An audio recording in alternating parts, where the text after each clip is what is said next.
Sore, Kak.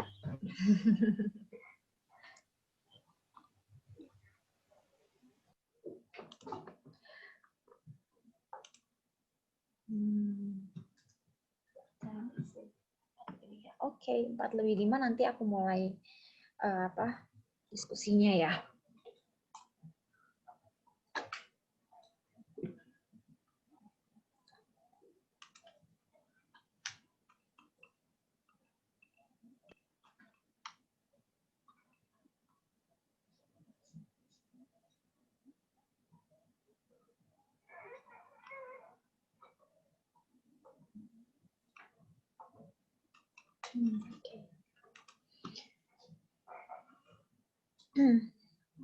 Oke, mungkin aku sambil ngobrol dikit-dikit dulu, membuka diskusi ini. Jadi diskusi sore hari ini kita akan membahas mengenai bagaimana teman-teman muda, baik yang berstatus pelajar atau mahasiswa dan juga yang teman-teman pekerja muda itu bisa overcome dalam kondisi pandemi kali ini gitu. Diskusi sore ini memang karena adanya acara Pekan Pemuda dari Yusyur, ini bagian dari rangkaian acara Pekan Pemuda Yusyur, yang kemarin-kemarin juga sudah ada beberapa diskusi sih, nggak beberapa, satu doang yang kemarin, itu ada diskusi film, terus juga kemarin kita sempat share juga video interview ke teman-teman pekerja juga, tapi kita lihat dalam narasi subkultur. Narasi subkultur itu mudahnya karir yang independen gitu. Jadi kayak contohnya ada apa aja sih kemarin, drag queen, terus ada juga tato artis, musician gitu-gitu. Nah itu kita sempat interview dan juga udah kita share juga di YouTube. Terus kemarin ada diskusi tentang diskusi film Marriage Story, dan sekarang diskusi tentang kesehatan, subtemanya kesehatan mental gitu. Besok pun masih ditutup teman-teman dengan kita ada teater latar biru. Mungkin teman-teman nanti kalau yang tertarik dengan teater, dengan dunia seni, bisa dilihat di Instagramnya Yusyur, akan menceritakan tentang apa sih teater yang besok yang menjadi penutupan dari rangkaian Pekan Pemuda ini gitu. Oke, sore hari ini kita akan diskusi juga dengan Kak Afina. Kak Afina ini seseorang yang sudah bisa mengatasi yang terjadi dalam dirinya gitu. Kak Afina adalah seorang penyintas bipolar dan juga BPD, tapi juga sekaligus seorang mahasiswa nanti biar kenalan lebih lanjut aja deh Kak Afina di mana gitu. Terus ada juga satu lagi Kak Ekal. Kak Ekal ini juga seorang penyintas anxiety yang juga bergabung di dalam Anxiety Care Indonesia gitu, juga pekerja muda. Terakhir, penyeimbang dari diskusi sore ini ada Mbak Reni. Mbak Reni adalah psikolog CDC Visipol UGM. CDC Visipol itu Career Development Center kepanjangannya, Career Development Center Visipol UGM. Mbak Reni sebagai konselor ya di sana. Gitu. Oke, sekarang aku mau masuk aja sih, mungkin mempersilahkan kepada para pembicara kita untuk juga memperkenalkan diri dulu, siapa sih gitu. Terus dari situ ada pekerjaan dan kegiatan sehari-harinya apa. Mungkin bisa dimulai dari Kak Afina dulu. Halo semua, halo Lalita. Halo. Halo, assalamualaikum warahmatullahi wabarakatuh. Aku memperkenalkan diri nih. Iya. Ya, aku adalah Vina Syifa Biladina. Aku adalah penyintas bipolar disorder and borderline personality disorder. Dan aku adalah mahasiswa Universitas Pajajaran, Ilmu Kesejahteraan Sosial, Fakultas Ilmu Sosial dan Ilmu Politik. Gitu. Asik, coba banget. Di Bandung ya berarti? Iya, di Bandung. Oke, sekarang di Bandung apa? Sekarang lagi di Bandung. Oh, di Bandung. Aslinya mana, Kak? Aslinya aku Bekasi. Oh, aslinya Bekasi. Tapi sekarang lagi di Bandung gitu ya? Iya, sekarang lagi Udah di offline Bandung. apa gimana? Oh, bimbingan skripsi. Karena aku udah Oh, semester akhir kan. Oke, gitu dari Kak Afina. Terus untuk selanjutnya mungkin bisa Kak Ekal memperkenalkan diri ke teman-teman sekalian.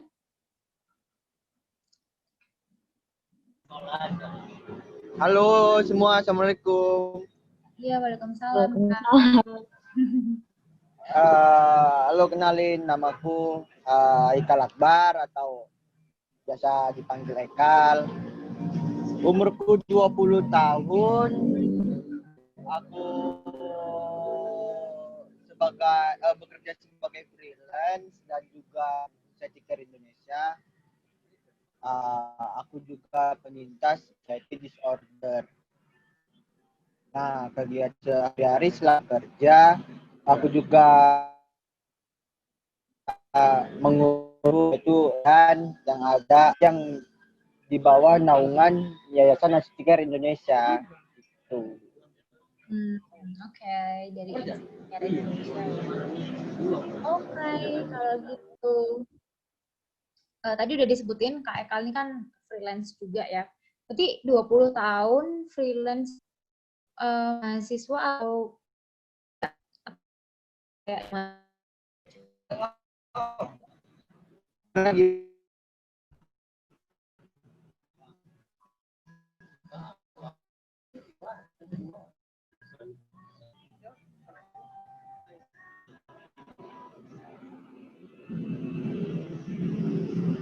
Halo. Kak?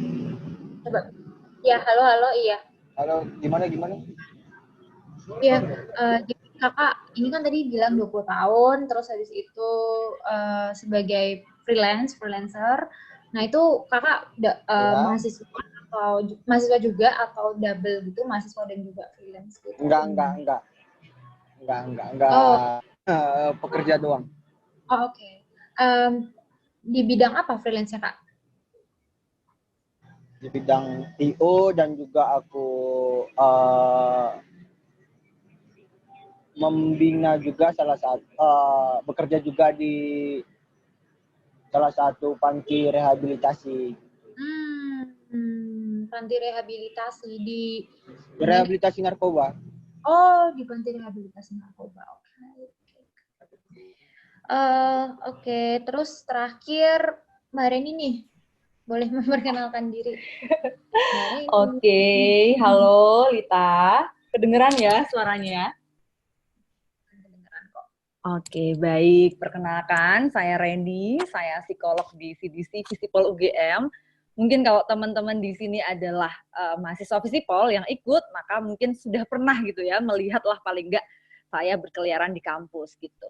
Jadi keseharian saya adalah psikolog ya, praktek psikolog di Visipol, kemudian juga mengajar di Fakultas Psikologi. Seperti itu Lita untuk kesibukannya. Terima kasih untuk kesempatannya hari ini.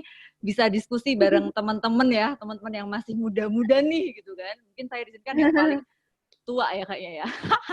Gitu ya. Ngajar di psikologi ngajar ini Mbak, pasca sarjana atau ngajar S1? Ngajar S1 Lita. Oh, ngajar S1.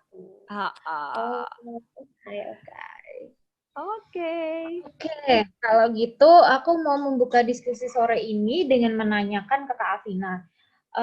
Kak Afina, di sosial media kakak tuh di Instagram ya, terutama kan sudah mencantumkan bahwa kakak tuh adalah seorang penyintas nih. Nah, aku tuh pengen dengar cerita dari Kak Afina, bagaimana perjalanan hidupnya Kak Afina hingga didiagnosa gitu. Oke. Jadi sebenarnya ini aku mukanya agak keterangan ya muka aku ya? Nggak apa sih, tapi by the way. glowing. Glowing gitu ya. Mataharinya gede banget. Oke. So, sebenarnya aku adalah penyintas bipolar dan borderline personality disorder. Aku akan menjelaskan dulu secara sedikit lah ya, secara informal, tidak teori. Kalau bipolar itu sesuai pengalaman aku seperti apa dan BPD itu seperti apa. Intinya kalau bipolar adalah gangguan mood di mana seseorang memiliki 4 fase sebenarnya. fase manik, fase depresi, hipomanik, dan mixed episode. Gitu. Cuman yang terkenalnya memiliki 2 fase, yaitu fase manik dan fase depresi. Intinya itu adalah gangguan mood. Berbeda dengan BPD, borderline personality disorder, adalah gangguan kepribadian. Jadi berbeda sekali dengan bipolar gangguan mood, dan BPD adalah gangguan kepribadian, di mana dia ada stable moodnya juga berubah, tapi lebih cepat berubahnya. Perbedaannya banyak sekali. Nah, terus udah gitu, bagaimana aku bisa didiagnosis bipolar ya? Bipolar dan BPD. Itu ceritanya panjang banget. Sebenarnya indikasi Afina itu udah ada sesuatu itu udah dari 4 tahun. Dari umur 4 tahun. Itu kata orang tua aku. There's something wrong with me, gitu loh. Terus, ketika umur SD, itu udah memang sudah ngerasa, aku pengen pergi dari rumah, aku pengen keluar dari rumah, aku nggak mau sama orang tua aku benci semua orang gak ada yang sayang sama aku. Itu dari SD itu sudah ada kepikiran seperti itu. Kemudian SMA, aku ngerasa SMA aku pernah ngerasa semua orang tuh benci sama aku dan gak ada yang sayang sama aku. Apalagi misalnya sensitif banget sekali di sinisin, itu langsung sensi gitu loh. Nah, terus ketika kuliah, kebetulan kan aku kuliahnya ngerantau ya di Bandung, aslinya aku orang Bekasi, dan aku harus adaptasi, dan memang kan kuliah itu banyak tugas dan lain-lain. Kemudian aku itu jadi memang aku ada mata kuliah tentang kesehatan mental. Kemudian aku sudah concern tentang kesehatan mental di sosial media itu sudah dari 2017. Udah seneng banget tentang kesehatan mental. Itu sebelum aku didiagnosis. Kemudian aku suka share-share tentang kesehatan mental. Tapi ketika di awal 2018, aku tuh berantem. Jadi ini aku cerita dari 4 tahun. Kenapa? Karena aku menunjukkan bahwa indikasinya tuh nggak langsung ujuk-ujuk tuh apa ya? Tiba-tiba didiagnosis bipolar, enggak gitu. Tapi memang sudah ada indikasi dari kecil, perkembangan aku telat. Emang aku juga waktu kecil dulu pernah ke psikolog dan dibilang perkembangan aku, pikiran aku, itu pikiran dan mental aku itu terlambat gitu. Dan aku itu paling puncaknya itu adalah semester 2 kuliah pertama-tama, awal-awal. Itu aku waktu itu masuk kelas, kemudian aku ngerasa tiba-tiba, aku ngerasa bahwa semua orang tuh benci sama aku dan gak ada yang sayang sama aku. Aku ngerasa seperti itu. Aku ngerasa bahwa mereka pengen aku keluar dari kelas dan mereka benci sama aku. Dan akhirnya aku mikir bahwa ya udah deh, gue pergi aja ke kosan, dan akhirnya aku pergi ke kosan. Di kosan, aku mengisolasi diri selama 3 hari. Selama 3 hari, aku mengisolasi diri, nggak makan. Kerjaan aku cuma tidur, nangis, tidur, bangun, nangis. Tidur lagi, bangun lagi, nangis lagi. Itu aja kerjaan aku. Dan apa sih yang aku rasain? Aku ngerasain namanya tuh nggak berguna. Aku ngerasa bahwa semua orang nggak ada yang sayang sama aku. Aku ngerasa bahwa aku nih putus asa, dan banyak hal lainnya yang seperti gejala-gejala depresi, pola tidur aku, tidurnya lebih banyak daripada biasanya, kemudian pola makan aku berkurang, hilang minat terhadap sesuatu, bahkan ketika aku lagi mau rapat, waktu itu rapat organisasi, aku nggak ikut, karena aku takut ketemu sama orang, gitu. Dan akhirnya aku berpikir bahwa solusi dari semua ini adalah bunuh diri. Karena memang udah kayaknya solusi dari ini adalah bunuh diri deh. Akhirnya aku langsung cari di Google, how to kill myself without hurt myself. Aku cari itu sambil tiduran, aku cari how to kill myself without hurt myself, gimana caranya bunuh diri, gimana cara membunuh diri sendiri tanpa menyakiti diri sendiri. Akhirnya aku langsung berpikir, karena kan tadi kan aku sudah cerita dari 2017 akhir aku sudah mencintai ilmu tentang kesehatan mental karena aku ada mata kuliahnya. Aku langsung aware, wah kayaknya gue ada sesuatu nih, kenapa kok gue ingin bunuh diri, gitu loh. Kayaknya ada sesuatu. Akhirnya aku langsung cari di Google, psikolog di Bandung. Ketemulah namanya klinik Tanaya. Di klinik Tanaya, akhirnya aku konsul sama psikolog aku. Ketemu, aku keluarin apa yang aku rasain, dan rasanya lega banget. Setelah dari psikolog, rujuklah ke psikiater aku, namanya dokter. Dirujuk dari situ, kemudian dari aku didiagnosis. Dan aku hanya didiagnosis bipolar itu sangat takut dan sedih jujur. Tapi ada rasa senang, rasa senangnya itu adalah aku akhirnya mengetahui diri aku kenapa. Itu sih kenapa aku bisa didiagnosis bipolar, dan kenapa sih kok yang aku ceritain yang sedih-sedih aja. Tapi sebelumnya memang aku dari kecil itu memang sudah ada fase manik. Dari kecil aku sering banget jajanin orang. Dari kecil banget, maksudnya ciri-ciri banget, dimana sekalinya seneng, aku tuh seneng banget. Kemudian aku suka jajanin teman-teman aku. Iya, banget ketika sudah mendengarkan ini catatan yang sudah aku sampai diagnosis. Memang kalian sign up, kalian pergi ke psikolog karena diagnosis itu baik, kalian ke treatment yang salah. Itu sih perjuangan aku gimana aku bisa didiagnosis bipolar disorder gitu. Duh, panjang banget nih cerita aku. Tapi menarik sih, kayak ya berarti kan itu udah sampai ke titik apa ya, titik balik kakak kan, maksudnya ya pada akhirnya dari ke psikolog itu tadi kan gitu, maksudnya itu yang menjadi titik balik kakak kayak ya udah harus ke psikolog karena udah sampai mikir mau suicide dan lain sebagainya tadi gitu. Nah tapi berarti yang gimana akhirnya bisa berdamai dengan diri kakak sendiri, maksudnya kayak oke, setelah didiagnos tadi aku menderita kayak gini, nah itu kan gimana ya, untuk menerima itu kan juga menurut aku juga ada prosesnya tuh di situ. Nah itu gimana tuh kak hingga akhirnya bisa open ke publik aku kayak gini? Oke, berarti bagaimana aku bisa open ke publik, maksudnya bagaimana aku bisa berdamai dengan diri sendiri, menerima ini semua sehingga aku bisa open ke publik. Oke, so pertama memang ini aku to the point aja, bahwa yang pertama adalah acceptance. Kita harus menerima diri kita bahwa oh, aku memiliki gangguan kesehatan mental. Dimana kayak kamu didiagnosis kamu memiliki diabetes gitu loh, diabetes. Terus ya aku harus terima itu, dan ketika kalau kita terima, kita bisa baru kita bisa menjalani treatment yang ada. Treatment yang dilakukan oleh aku, oleh dokter-dokter, kebetulan dokter aku banyak sekali, dokter-dokter, makanya aku ngomongnya dokter dan psikolog aku, itu adalah minum obat, dan itu dari psikiater, kemudian dari psikolog itu aku dikasih treatment CBT, Cognitive Behavior Therapy. Dan bagaimana aku bisa berdamai diri sendiri tadi, acceptance, aku menerima diri aku, oh saya bipolar. Bipolar itu memiliki fase manik dan fase depresi. Jadi ketika lagi sedih, Afina harus mewajari bahwa oh Afina lagi sedih, ini Afina lagi kambuh, bagaikan kamu lagi sakit mah dan mahnya lagi kambuh gitu. Dan aku selalu ingat bahwa apapun yang terjadi di dunia ini sama Tuhan itu dikasih ada hikmahnya dan ada kebaikannya. Menurut aku itu gak baik, tapi menurut yang di atas itu baik.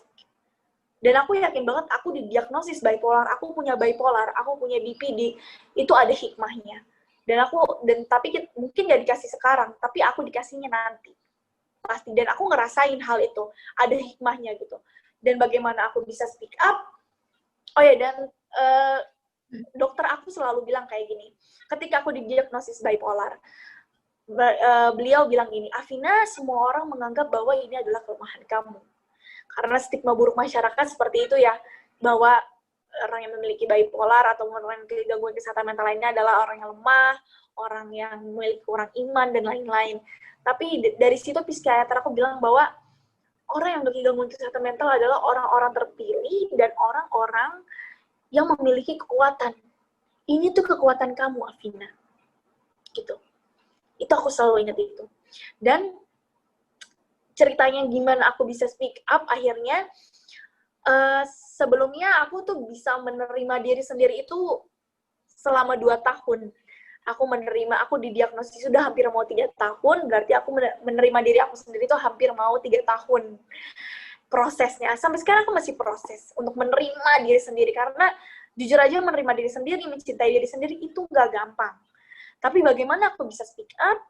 Aku speak up itu karena ketika aku lagi di fase depresi, suatu hari itu 2018, aku lagi di fase depresi, kemudian aku self harm waktu itu. Maaf ini agak trigger warning, cuman aku waktu itu melakukan self harm, dan hal itu bikin aku ngerasa kok sakit ya, tapi bukan sakit fisik karena self harm, tapi kok sakit ya hati aku, kok sakit banget perasaan aku, kok pikiran aku kayak rasanya sakit banget gitu. Kemudian aku berpikir bagaimana perasaan orang-orang yang memiliki gangguan kesehatan mental yang sama kayak aku, dan mereka ngerasa sendirian.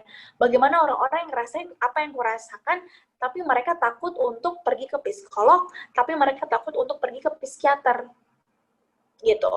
Dan aku bertegak diri bahwa aku harus speak up. Dimana aku harus speak up, aku nggak mau mereka ngerasa sendirian. Aku pingin mereka ngerasa ditemenin, bahwa aku juga ke psikolog, aku juga ke psikiater, and it's okay. Because it's okay to be not okay, gitu. Jadi memang yang pertama tadi sebenarnya pertanyaannya bagaimana bisa mendamai pada sendiri-sendiri, ya memang mungkin basa-basi banget ya, acceptance gitu. Tapi ya memang acceptance adalah hal yang utama. Pertama, itu adalah awareness dulu. Awareness dari dalam diri kita harus aware diri kita itu kenapa. Oh, aku lagi di fase depresi. Kemudian kita menerima hal itu. Karena pesan-pesan aku yaitu adalah kita harus menerima fase sedih ataupun fase senang. Fase senang pastinya kita terima dong. Kita senang banget kalau ada fase senang. Tapi fase sedih kita menerima nggak nih? Karena biasanya teman-teman itu nggak menerima fase sedih. Teman-teman pinginnya keep positif, stay positif. Padahal sedih itu nggak apa-apa. Kamu pingin nangis, nangis aja. Kamu pingin sedih aja. Kamu pingin nangis, nangis aja gitu. Jadi terimalah fase sedih itu. Kamu lagi di fase depresi, di fase manik, terimalah itu. Oh, kamu tuh memang lagi kambuh loh, gitu loh.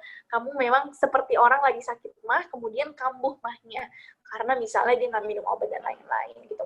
Makanya orang yang memiliki gangguan kesehatan mental, kalau memang dikasih obat, lebih baik diminum obatnya, kemudian terapinya dijalani dengan baik, gitu.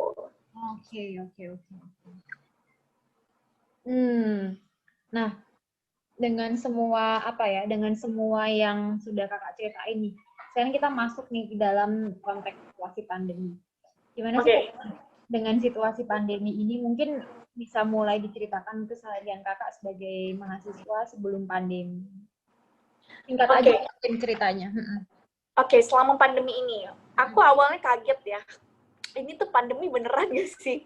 Sampai orang-orang itu nggak keluar, terus ini tuh virus yang benar-benar bikin mengubah hidup kita. Bahkan ekonomi orang lain, ekonomi kita semua itu berubah secara drastis, dan bukan ekonomi saja, tapi kesehatan mental juga sangat mempengaruhi. Maksudnya pandemi juga mempengaruhi kesehatan mental gitu. Dan bagaimana orang yang memiliki bipolar, bagaimana orang-orang yang memiliki gangguan kesehatan mental. Aku jujur, karena ada motor, aku sebagai penyintas itu sangat mempengaruhi sekali. Aku tuh karena kan kuarantin di rumah terus, kemudian beda banget sama kuliah yang biasanya kita bersosialisasi dengan teman-teman, kemudian kita kalau sedih itu kan ada teman-teman yang menghibur kita, kemudian talk to someone is something like benar-benar bikin tenang gitu loh. Tapi ketika pandemi kita nggak ketemu siapa-siapa, kita cuma ketemu keluarga, orang-orangnya itu aja. Bahkan kalau aku sendiri seperti mengisolasi diri sendiri gitu loh. Jadi yang aku rasain ketika pandemi ini, wow, benar-benar sangat mempengaruhi kesehatan mental aku. Bahkan aku pun di pandemi seperti ini, fase depresi itu sangat banyak. Tapi ketika dulu normal, itu beda lagi. Dan akhirnya apa sih yang aku lakuin gitu? Yang aku lakukan itu adalah do something that I love. Aku lakuin sesuatu yang aku suka banget. Nah, apa sih yang aku lakuin itu? Aku suka banget sama make up. Akhirnya aku dari mahasiswa aku mengubah diri aku menjadi freelancer makeup artist. Oke. Aku berubah menjadi makeup artist sekarang. Selama pandemi aku belajar private makeup, aku ngelakuin hal itu. Kemudian setelah makeup aku juga masak. Jadi carilah coping skill yang baik untuk diri kita. Jangan sampai mencari coping skill yang menyakiti diri kita sendiri. Kemudian aku juga masak, ngelakuin hal yang aku suka.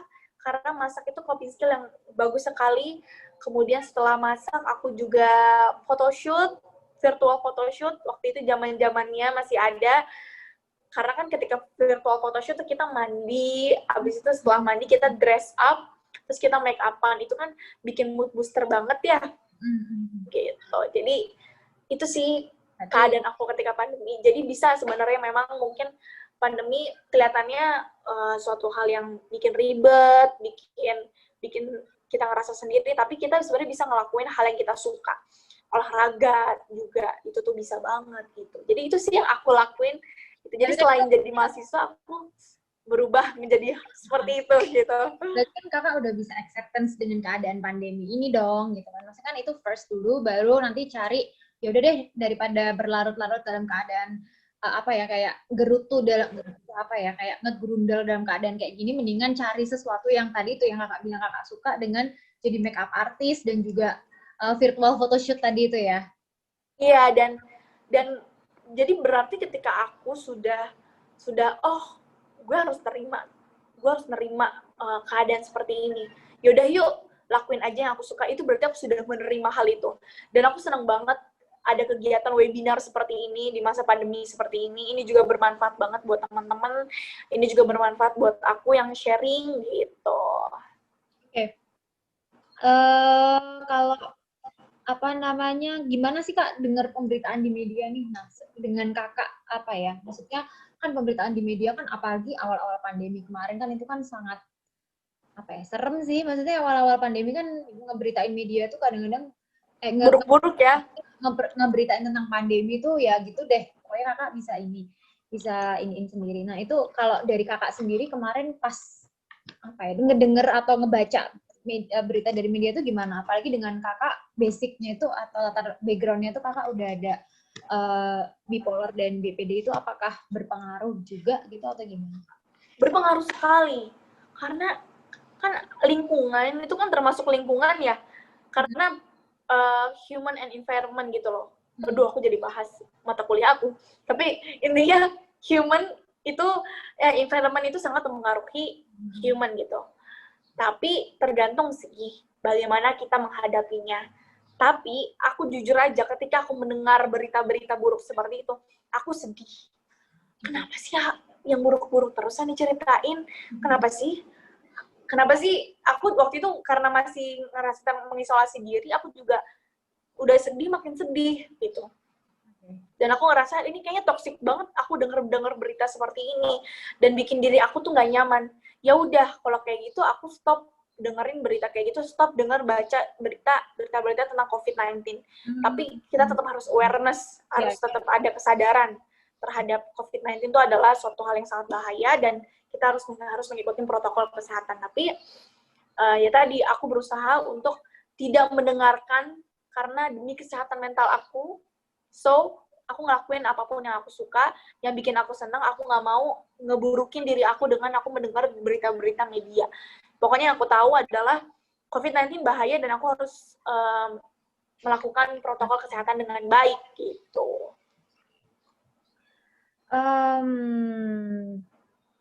Tapi kakak ini sekarang masih ini nggak sih Kak, terapi gitu-gitu nggak sih? Masih. Bahkan aku hari ini setelah webinar aku bakal terapi. Jadi terapi masih dijalanin. Kalau nggak dijalanin, wah udah kacau kali menurut aku. Karena terapi, treatment yang dilakukan oleh dokter dan sama psikolog itu sangat mempengaruhi aku. Sehingga aku bisa sampai stay alive right now. Itu benar-benar berkat mereka juga support system yang sangat baik gitu. Masih di klinik Tanayanya tadi itu atau di? Iya, Klinik Tanaya dan Yayasan Sehat Mental Indonesia. Oh, jadi kalau apa namanya tadi konseling ke sana ya gitu kalau. Iya, kalau konseling ke sana. Oke, itu tadi teman-teman kita udah dengar dari Kak Afina bagaimana perjalanan hingga didiagnosa dan juga apa namanya sampai bagaimana sih ketika pandemi ini apa pengalaman hidupnya Kak Afina sendiri. Sekarang aku mau move ke cerita dari Kak Ekal nih. Sebenarnya sama di sosial medianya atau Instagramnya Kak Ekal kan secara terang-terangan sudah mengatakan bahwa kakak adalah seorang penyintas anxiety. Aku sempat ngeliat di captionnya kakak sih kayak kalau nggak salah. Nah, itu bahkan kakak juga udah bergabung dalam komunitas Anxiety Care Indonesia di yang bagian Medan.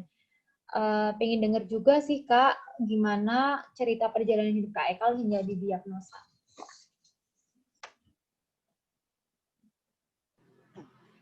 Oke. Ya. Aku terkena atau didiagnosa atau ya terkena anxiety disorder ketika berumur 18 tahun. Nah, itu masih muda banget. Yang seharusnya para anak muda umur segitu masih menikmati hidupnya, masih bermain-main, masih nongkrong. Nah, aku udah ya terkena aku terkena anxiety karena aku mantan pecandu narkoba.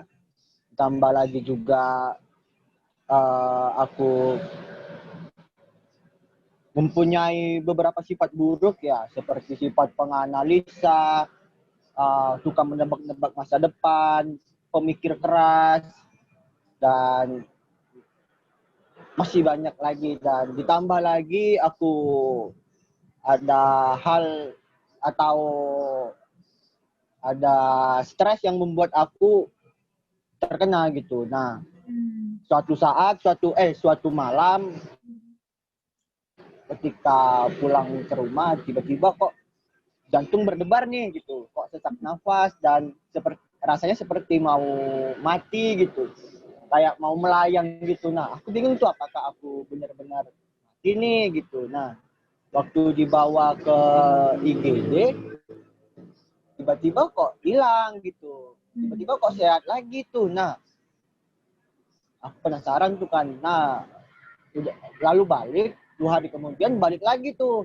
Nah, dan aku masih bingung itu sakit apa dan ini kenapa, apa efek aku makai narkoba gitu. Akhirnya aku memutuskan untuk berhenti narkoba dan ya seminggu sekali anxiety disorder tuh sering datang gitu. Dan akhirnya aku nggak tahan, aku bolak-balik ke IGD, periksa ini itu segala macam, ya hasilnya sehat gitu. Aku bingung tuh, dan pada saat itu aku nggak tahu anxiety disorder itu apa. Nah, yang aku sampai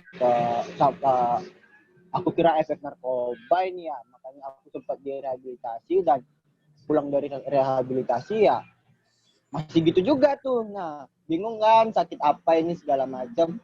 Terakhir dirujuk ke psikiater. Nah, ke psikiater aku didiagnosa anxiety disorder. Dan setelah dikasih obat, jujur aku nggak ada minum obatnya tuh karena takut kan dibilang obat penenang. Lebih baik ya udah deh nggak usah minum dulu gitu. Aku terjebak di anxiety disorder selama 1 tahun gitu. 1 tahun dengan tidak berani keluar rumah, berhenti bekerja, berhenti bersosialisasi. Jangankan untuk ngobrol sama temen di luar gitu. Untuk keluar pintu saja aku udah panik. Keluar pintu rumah tuh sudah panik dan pikiran tuh kayak membisikkan, kamu bakal mati nih gitu terus. Itu benar-benar anxiety-ku mengganggu jiwa bersosialisasiku. Dan itu hampir 1 tahun tuh aku nggak pernah keluar rumah, aku di kamar nangis. dan panik terus. Kan anxiety disorder itu kan sangat berhubungan dengan asam lambung ya, atau kebanyakan penderita anxiety disorder setelah kena anxiety kena penyakit dispepsia juga, dispepsia fungsional ataupun organik. Nah, aku juga terkena dispepsia fungsional gitu. Atau ya orang Indonesia umumnya bilangnya penyakit asam lambung. Jadi aku mau makan ini itu takut. Jadi aku pernah beberapa bulan hanya makan nasi doang tanpa apapun karena saking takutnya tuh. Nah, setelah itu berjalannya hari, aku bingung kan apa yang harus aku lakukan. Aku nggak tahu apa yang harus aku buat. Karena untuk keluar rumah saja aku nggak berani tuh. Karena yang ada di pikiranku itu kalau keluar rumah, ya cemas, keringat dingin, jantung berdebar, tremor, mata blur, keliengan, masih banyak lagi. Dan akhirnya karena aku udah capek hidup kok gini-gini terus dengan umurku yang masih muda,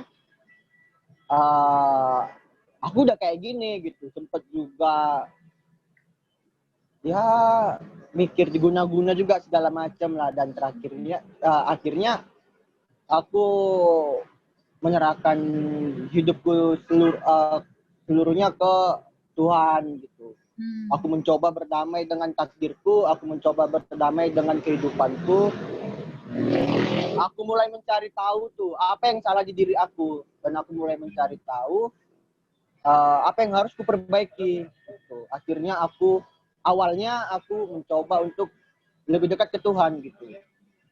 Lebih dekat ke Tuhan, dan aku mulai mencari tahu sifat-sifat buruk aku yang harus kuperbaiki. Aku harus memperbaiki pola pikirku, pola makanku, dan pola hidupku gitu. Dan setelah aku berusaha untuk bangkit, ya walaupun sering kumat, tapi ya aku berusaha untuk menerima diriku apa adanya. Aku berusaha mencintai diriku sendiri gitu. Berusaha menerima takdir yang diberikan Tuhan ke aku. Dan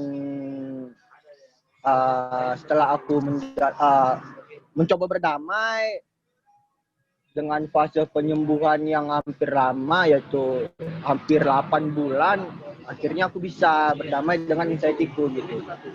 Dengan ya banyak juga stigma buruk yang masuk ke aku tentang sakit apa sih, gila ya, atau lebay banget sih. Nah, itu awal membuat aku down, atau ya pernah juga depresi gara-gara stigma buruk masyarakat ke aku gitu. Akhirnya aku bisa menerima diri aku dan enggak memikirkan apapun yang diberikan lingkungan aku ke aku gitu. Mau itu stigma buruk, mau cacian, segala macam. Aku berusaha benar-benar menerima takdir aku, menerima ya hidup aku sepenuhnya. Akhirnya ya aku bisa gitu untuk bangkit, walaupun butuh perjuangan yang lumayan gitu. Ini tadi berarti indikasinya banyak banget ya Kak, dari tadi mulai yang bukan yang sesek tadi itu terus sampai ya. Jadi berarti Kakak ini ya sering ngalamin panic attack ya? Sering banget. Bosen Kak? Oke. Tadi udah diceritain ya gimana caranya berdamai dengan diri sendiri juga. Maksudnya pada akhirnya Kakak bisa ya berarti acceptance juga kayak yang tadi juga hampir mirip dengan cerita Kak Afina, acceptance. Nah, tapi aku penasaran nih gimana Kakak pada akhirnya aku open ke publik bahwa ya udah aku tuh kayak gini dan this is okay dengan aku yang kayak gini. Itu gimana? Kenapa aku itu masih mikir-mikir juga ya. Akhirnya ya aku masih inget janji aku kepada diriku dulu ketika aku sembuh, aku mau bantu orang banyak. Nah, kalau mau bantu orang banyak tapi open ke publik ya Nah, setelah aku mengingat janji aku pada diri aku, kalau aku sembuh, aku mau membantu para penderita anxiety disorder lainnya. Nah, aku berusaha tuh gimana caranya, aku open ke publik gitu. Walaupun awalnya ya agak menyakitkan ya mendengar responnya, ya aku nggak peduli. Lama-kelamaan, alhamdulillah diri aku bisa diterima di lingkungan aku, di keluarga aku, dan ya masyarakat luas juga.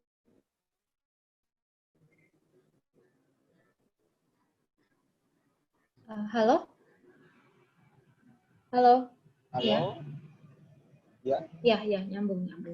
Oke. Berarti karena semangat dari dirinya bahwa untuk bisa menginfluence ya, tapi kayak supaya teman-teman juga nggak merasa sendiri bahwa teman-teman juga ya it's okay dengan keadaan dirinya yang seperti apa. Berarti ya hampir mirip juga dengan Kak Afina tadi ya ceritanya. Terus apa namanya? Oh iya, tadi kan kakak sempat mention nggak minum obat ya, nggak mengkonsumsi obat ya, dan juga kalau kalau konsulnya sampai sekarang? Sekarang, alhamdulillah, semenjak aku mengenal Yayasan Nasi Care Indonesia, aku lebih konsulnya ke situ gitu. Ya. Dibantu Berarti juga. Berarti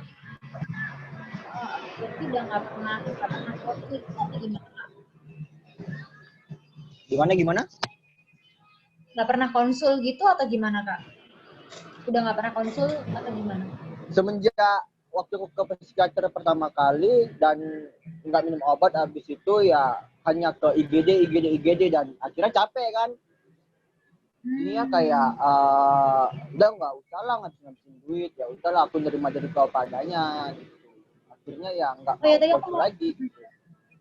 Oke, tapi aku mau nanya tadi menarik sih itu yang IGD itu. Nah, yang IGD itu tadi langsung IGD-nya tuh IGD di mana nih Kak? Yang memang merujuk ke klinik kejiwaan atau IGD yang umum, yang benar-benar rumah sakit umum? Terus kok gimana pada akhirnya sampai dokternya langsung merujuk ke psikiater? Karena selama ini kan yang aku tahu kan biasanya ini dari psikolog terus dirujuknya ke psikiater gitu loh Kak. Nah, aku beberapa kali sering ke IGD dengan rumah sakit yang sama gitu. Seminggu sekali aku ke sana IGD, akhirnya dokternya bingung, ini anak kenapa gitu. Nggak apa-apa tapi merasa sakit gitu. Akhirnya dia bilang kamu menderita kecemasan berlebih. Nah, diarahkan ke psikiater gitu. Oke. Ya. Terus aku mau nanya nih dalam konteks situasi pandemi nih. Mungkin sama sih seperti Kak Afina, mungkin bisa dimulai dengan menceritakan keseharian Kak Ekal sebagai pekerja sebelum pandemi. Itu gimana tuh kerjaan freelance-nya dan saat memasuki era pandemi ini juga gimana? Terutama saat kemarin karantin kan, itu kita sempat ada self karantin. Nah itu banyak pasti keseharian kakak yang berubah. Dampak juga nggak sih buat kakak yang merupakan seorang pekerja dan juga survivor gitu? Dampaknya kayak gimana bentuknya? Itu sih yang mau. Aku sebagai freelance dan yang membina salah satu panti rehabilitasi juga awalnya sebelum pandemi ya aman-aman saja. Dengan aku punya anxiety disorder ya it's okay gitu ya. Aku menerima diri aku juga gitu ya. Dan ketika pandemi ini datang, pekerjaanku berkurang dan ya pasti semua orang rasain ya. Agak stres juga gitu awal-awalnya, dengan aku punya anxiety juga kan agak bingung tuh kan, agak menyakitkan juga tuh. Akhirnya aku mencoba untuk aku nggak fokus ke virusnya gitu, aku fokus gimana supaya aku bekerja tapi tetap aman gitu dengan aku patuhi protokol dan aku menjaga kesehatan gitu. Awalnya aku sempat yang anxiety disorder, anxiety ku balik gitu dengan beberapa masalah dan ditambah juga pandemi ini kan. Akhirnya aku udah mendamaikan diriku lagi dan aku mencoba untuk nggak fokus ke berita tentang pandemi ini atau nggak fokus ke kasus corona ini gitu. Aku lebih fokus ke gimana supaya aku bisa beraktivitas atau aku di rumah tapi tetap aman gitu dengan aku mematuhi protokol, aku menjaga kesehatan tubuh, minum suplemen gitu. Oke. Apa namanya? Tadi aku mau nanya apa ya? Ini kan tadi kan kakak bilang kalau freelance ya pekerjaannya. Nah, sebelum pandemi ini juga memang sudah menggeluti freelance dan freelance-nya ini tadi di bidang apa kak? Sorry aku tadi kelupaan. IO. Oh IO. Event organizer. Iya kan pandemi ini kan apa ya? Event kan banyak berkurang nih. Terus gimana tuh? Iya. Terus apakah beralih ke pekerjaan lain dan lain sebagainya? Sempat nganggur dan ya akhirnya itu di bulan 2 aku udah nganggur total, pemasukan nggak ada, tambah lagi karantina kan. Nah akhirnya ya gitu sih, stres juga dan ya mau gimana lagi gitu. Aku ya mencoba untuk memberitahu ke diri aku ya udah nggak apa-apa, jangan stres, jangan memikirkan pekerjaan ini hilang. Dan aku mencoba untuk gimana supaya aku bisa mendapatkan uang dari rumah gitu dengan berjualan makanan online dan minuman online gitu. Terus ini kak malah aku kelupaan definisi dari anxiety disorder. Mungkin kalau ada teman-teman ini tuh kan nggak semuanya mungkin bukan interest ya, tapi maksudnya aku percaya teman-teman yang join di sini tuh memang interest terhadap itu. Tapi kan jenis-jenis dari disorder di mental health itu kan banyak banget. Nah mungkin kakak bisa anxiety disorder itu seperti apa dan ya itu sih deskripsiin apa anxiety disorder. Nah pasti semua orang ya punya cemas ya atau anxiety. Nah yang aku alami ini yaitu serangan cemas gitu. Serangan cemas yang kalau kita biasa ya misalnya dalam sehari ya cemasnya bisa dihitung. Kalau kami pribadi, kalau aku penderita anxiety disorder ya bisa cemasnya itu 1 jam itu bisa berkali-kali gitu. Mau pergi aja itu mikirnya 1000 kali. Dan anxiety disorder di samping juga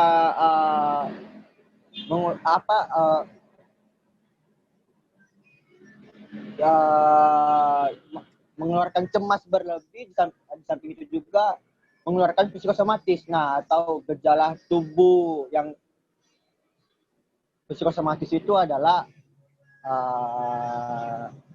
gejala tubuh yang keluar karena keluarnya suatu rasa emosional gitu. Kalau anxiety disorder sendiri psikosomatisnya yaitu jantung berdebar, keringat dingin, muka pucat, keliengan, mata blur gitu. Bahkan bisa nafas juga ya tadi? Iya, bisa sesek. Itu kayak nafas itu nggak sampai ke otak gitu, kayak berhenti di dada doang. Bayangin tuh gimana sakit. Oke. Oke Kak Ekal, thank you untuk sharingnya. Berarti tadi kan kakak kan ya itu ya tadi di diagnosanya tadi perjalanannya cukup panjang juga.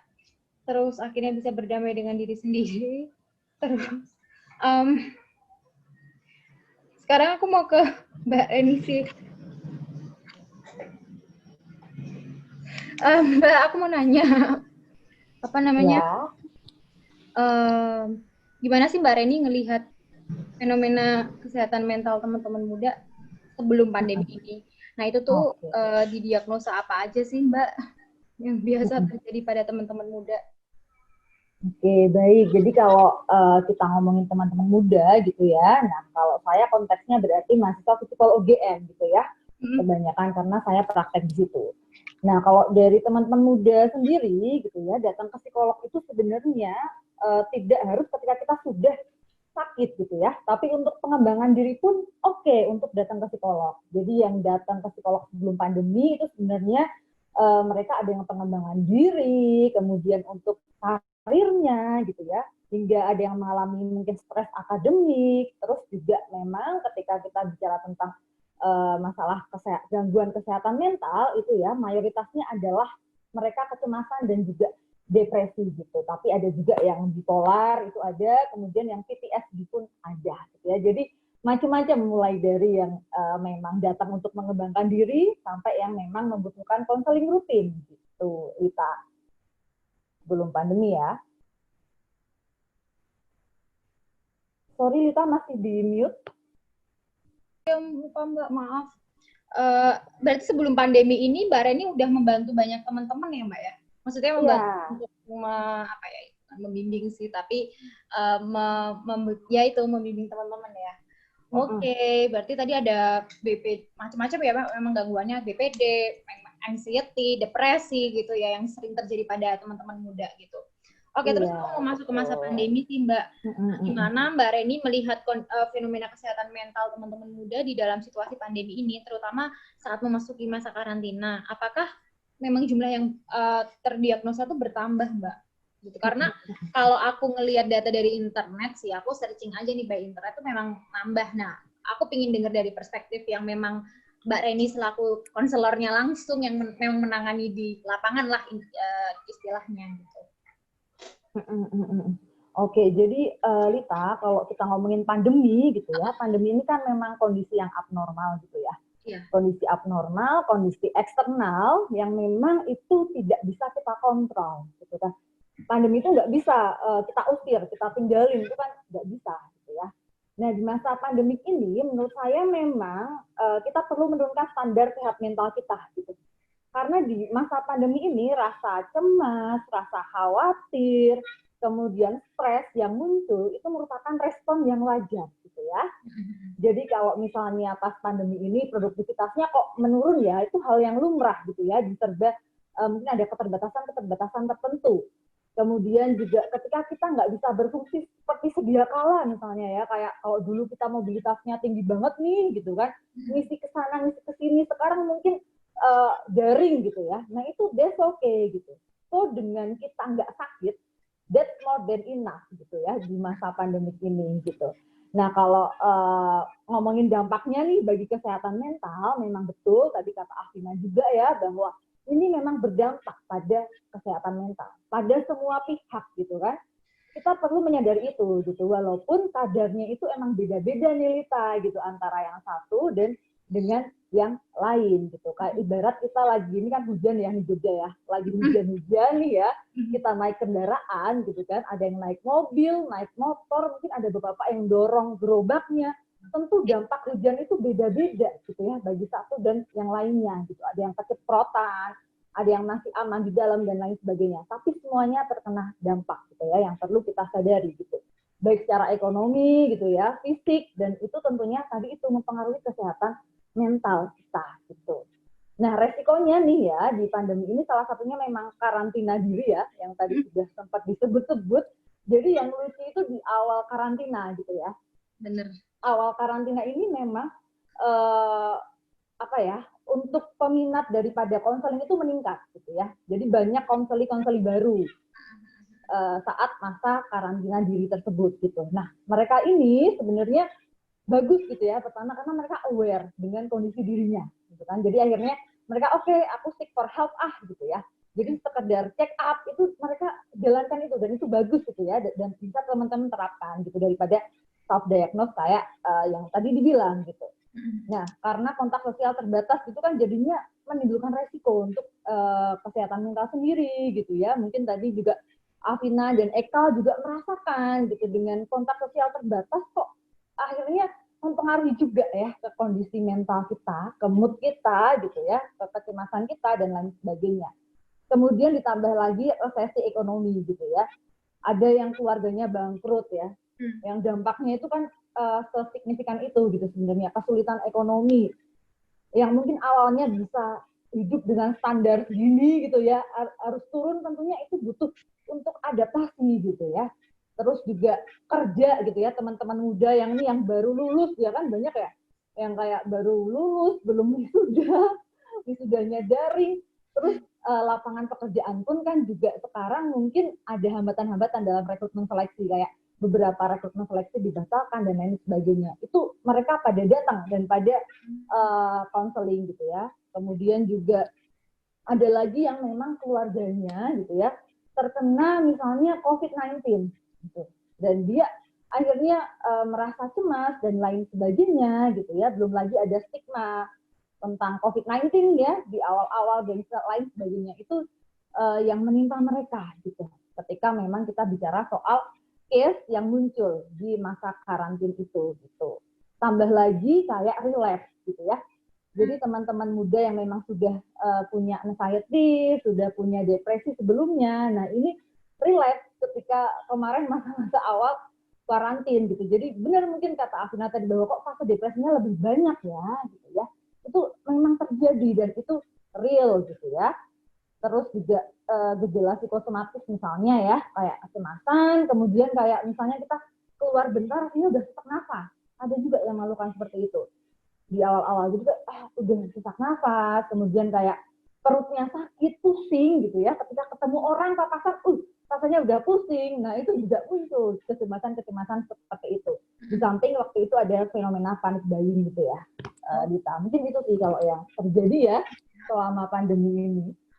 Mbak, tapi pernah nggak sih Mbak nanganin teman-teman yang atau siapapun deh yang mungkin memang mau konseling dengan Mbak Vina yang dia tuh juga penderita COVID-19 gitu, ada nggak sih? Tapi yang juga dealing dengan mental health juga gitu, ada nggak sih sebenarnya?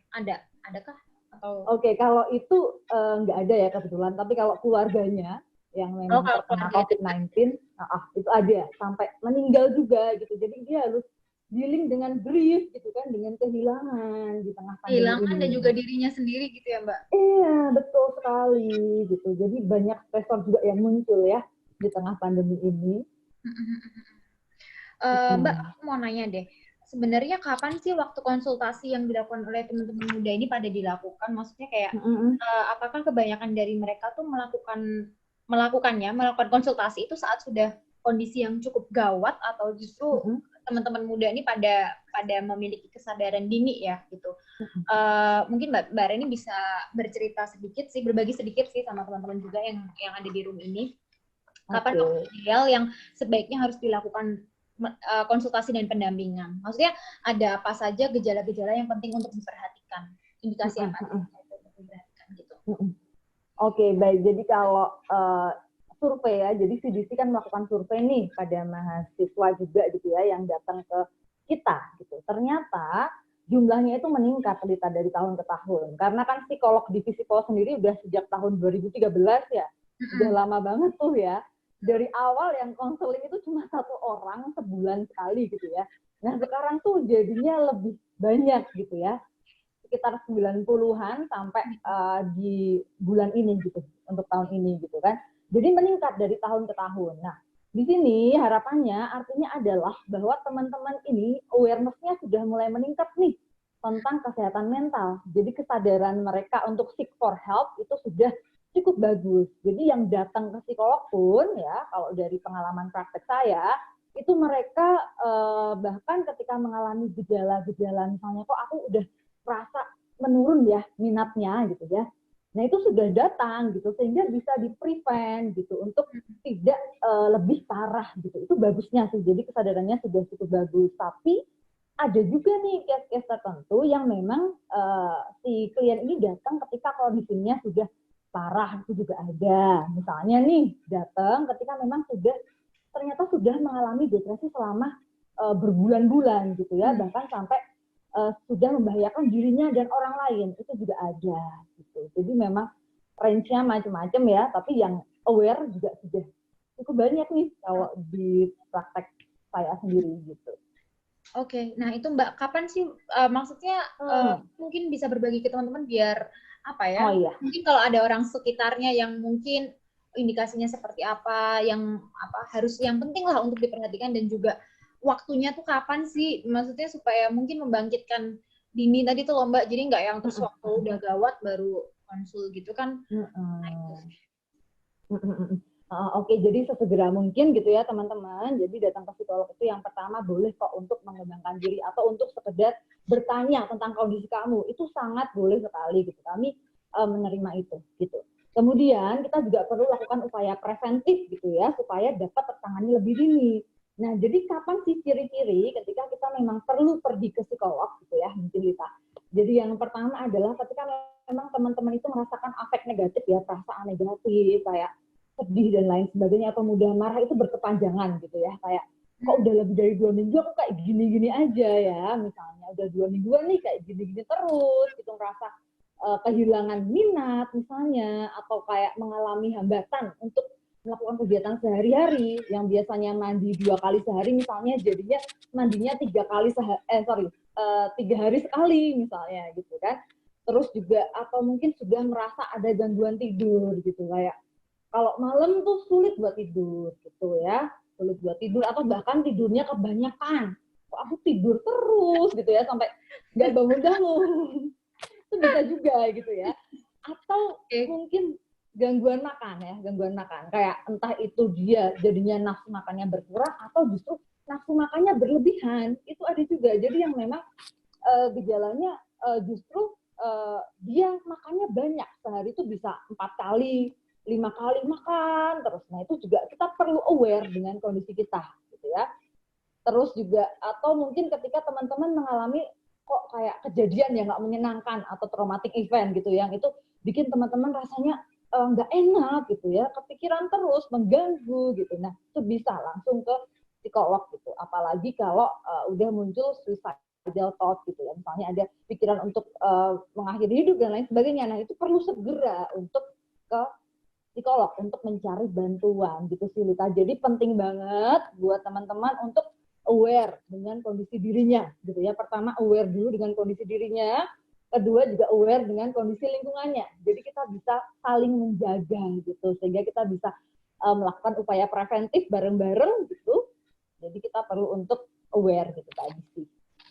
Oke, berarti kalau boleh aku rangkum sedikit, berarti memang ketika kita itu merasa sudah tidak normal atau yang tidak biasanya kita lakukan, nah itu sudah mungkin bisa juga segera diobrolin dengan konselor mungkin ya. Oke.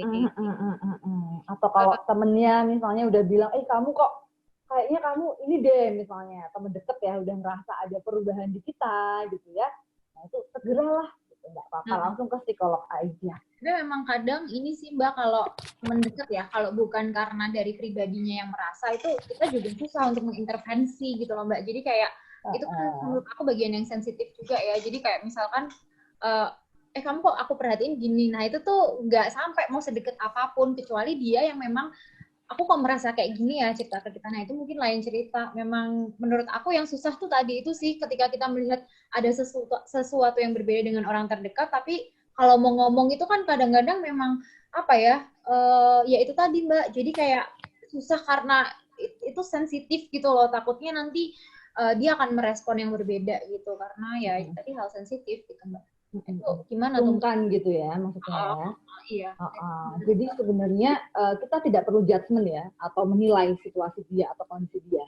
Cukup tanyakan misalnya, are you okay? Gitu. Cukup tanyakan bagaimana kabarnya dan segala macam kondisinya gitu ya.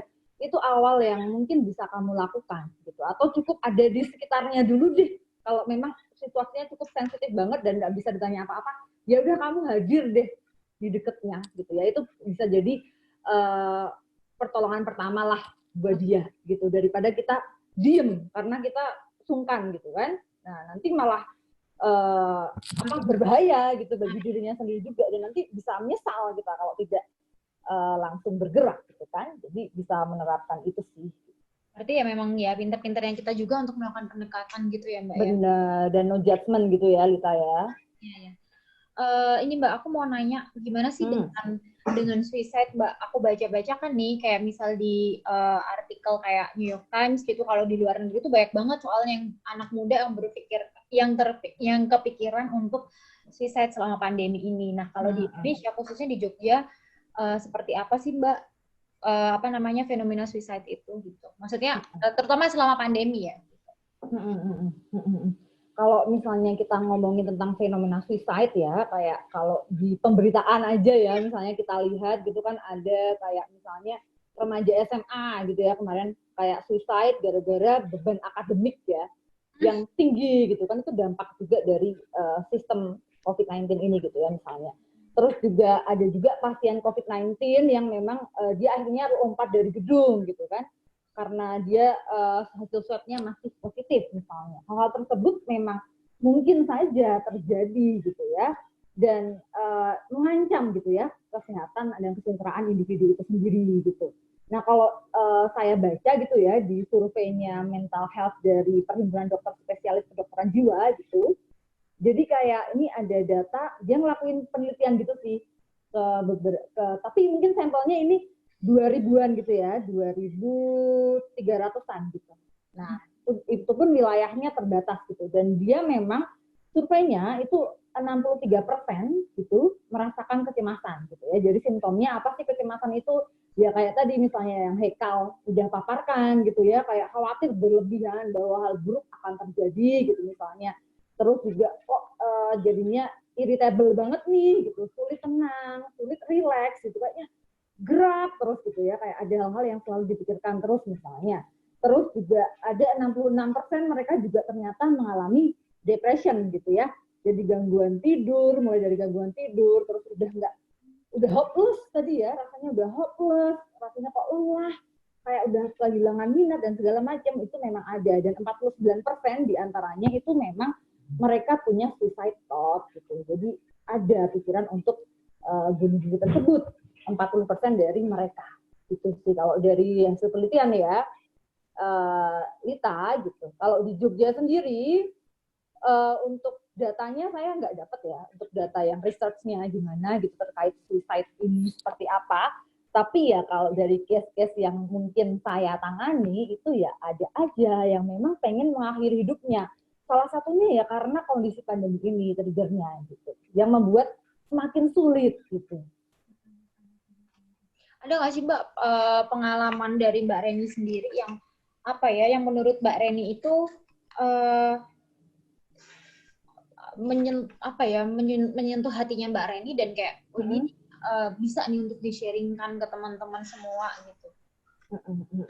Oke, jadi kalau menurut saya gitu ya, semua teman muda di sini, semua dari kita yang bisa survive di masa ini tuh hebat. Itu yang pertama. Gitu ya. Kayak seperti yang udah dijelasin sebelumnya, bahwa semuanya kan terkena dampak masing-masing gitu.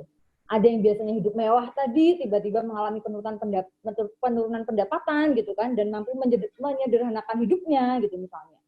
Terus ada juga yang memang sebelumnya memang sudah terdiagnosa misalnya bipolar gitu ya. Ada juga klien saya yang terdiagnosa bipolar, kemudian ketika fase depresi dia biasa pergi untuk minum Milo. Di abnormal gitu ya. Hal itu tuh membahagiakan loh. Hal sederhana itu membahagiakan gitu kan, yang biasa dia lakukan untuk meningkatkan suasana hatinya gitu. Tapi sekarang nggak bisa gitu. Nggak bisa, dia pulang kampung di sana nggak ada abnormal gitu ya. Dia gimana gitu kan, nggak bisa lagi nih minum Milo lagi gitu. Tapi dia bisa menemukan cara lain yang bisa dilakukan gitu ya. Kayak dia find new hobbies gitu ya, coping baru gitu. Itu aku keren banget sih gitu ya.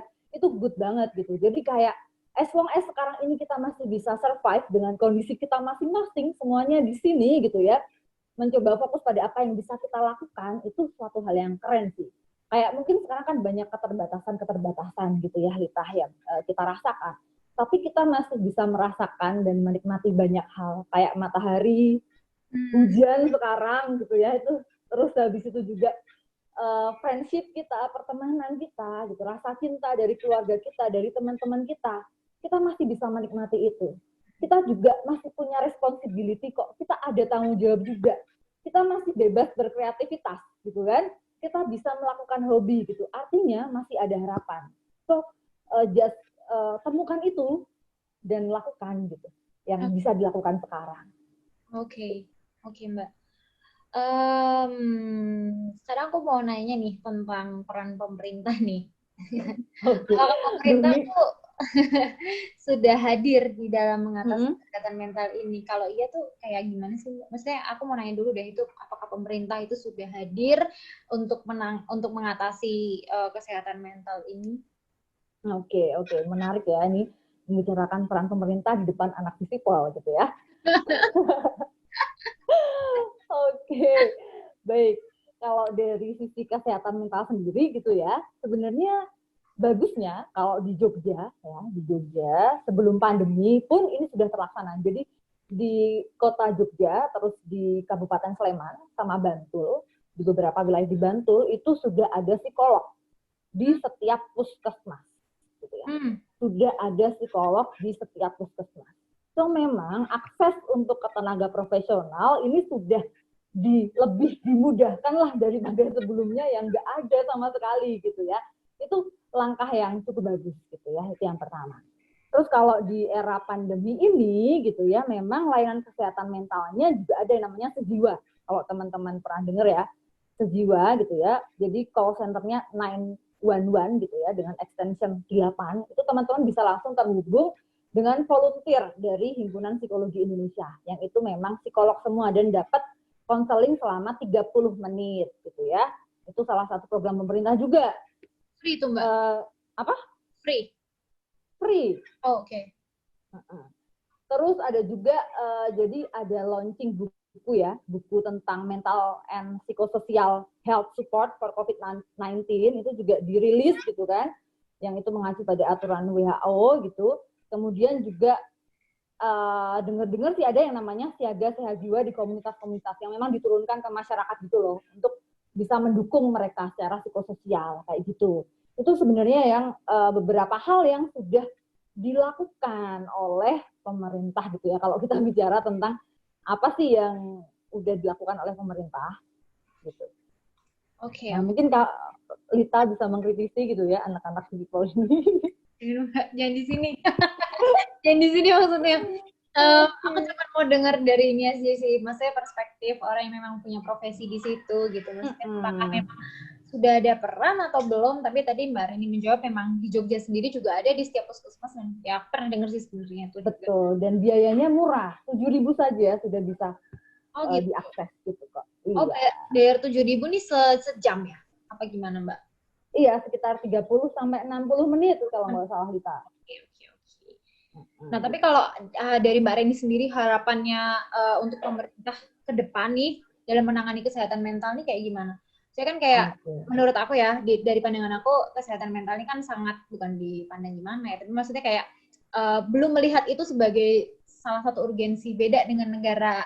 Kalau aku sih ngelihatnya tuh beda dari negara yang di barat misal gitu. Kalau di barat memang kesehatan mental salah satu concern-nya yang government-nya juga, karena buktinya mereka di barat nih begitu pandemi ini mereka langsung punya survei CDC sih, itu dari Control for apa ya kepanjangannya aku lupa, tapi itu ada di New York Times dan itu memang hasil risetnya dari Amerika, bahwa mereka ada riset mengenai kesehatan mental anak muda yang pokoknya langsung gerak cepat lah. Di situ menandakan bahwa itu ada keseriusan dari pemerintah untuk menangani ini gitu. Nah, kalau dari Mbak Reni selaku psikolog di Indonesia nih, salah satu psikolog dari sekian banyak psikolog di Indonesia, apa sih yang menjadi harapan dari Mbak Reni ke depannya untuk pemerintah gitu? Oke, menarik ya. Jadi Lita, fakta ya, ada fakta bahwa memang prevalensi masyarakat Indonesia ini yang mengalami gangguan jiwa itu terbesar se-Asia Tenggara gitu ya. Itu yang pertama gitu. Dan sebenarnya sudah ada UU ya tentang hal tersebut, kesehatan jiwa sendiri, tapi peraturannya, mekanismenya itu juga belum jelas gitu ya. Kayak terkait kepastian hukum dan perlindungan kepada masyarakat terhadap kesehatan jiwa itu belum ada gitu. Jadi diharapkan itu segera ada, itu sih yang pertama. Jadi memang perlu ada undang-undang itu dulu gitu untuk menjamin kesejahteraan kita semua. Ya, itu yang pertama. Terus yang kedua, ayo dong akses, harapannya sih ya.